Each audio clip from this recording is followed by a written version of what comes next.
House Baratheon, born from the storm, rising to power with fury and roar. A family that carved its name into the history of Westeros through war, ambition, and betrayal. From the very beginning, the Baratheons were destined for greatness, but their storm would eventually tear them apart. The story of House Baratheon begins with Orys Baratheon, the bastard brother of Aegon the Conqueror, who was rewarded for his bravery in the conquest by being granted the Stormlands and Storm's End. With his hammer, Orys struck fear into his enemies and became the first Lord of Storm's End.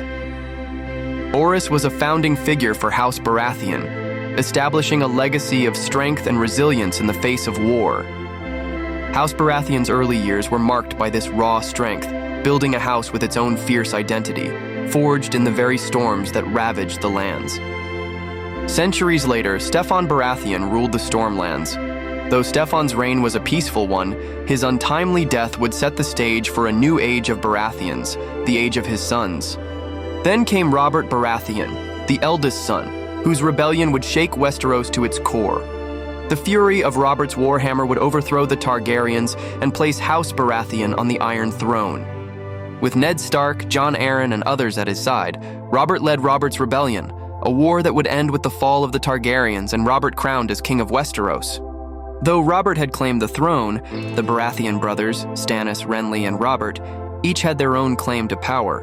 Stannis Baratheon, the most honorable of the three brothers, never sought the throne, but his unwavering sense of duty would push him toward the ultimate sacrifice. Stannis' attempt to claim the throne in the Battle of Blackwater ended in disaster, with Wildfire turning his army to ash. His hopes were dashed, and his claim lost. Renly Baratheon, the youngest brother, full of youthful optimism and ambition, claimed the throne for himself. But his sudden death, at the hands of Melisandre's dark magic, left the Baratheon house fractured, with no clear heir to their mighty legacy. After Robert's death, his son, Joffrey Baratheon, claimed the throne. Though he was not truly Robert's son, his reign would become infamous for cruelty, fueling further division within House Baratheon. But even in the shadows of King's Landing, the true Baratheon bloodline ran through Gendry, Robert's bastard son, hidden away, working the forge. The true heir of House Baratheon, raised in obscurity, Stannis, ever relentless, marched north with Melisandre at his side, only to meet defeat.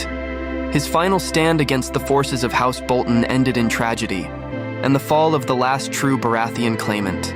From the storm, House Baratheon rose with fury, and from the storm they fell. A once proud house, their legacy now but a whisper carried on the winds of the Stormlands. House Baratheon, born of the storm, their rise to power was as fierce as the tempest itself. But in the end, it was the storm that tore them apart. Their power, now a legend. Their legacy, forever etched in the winds of Westeros.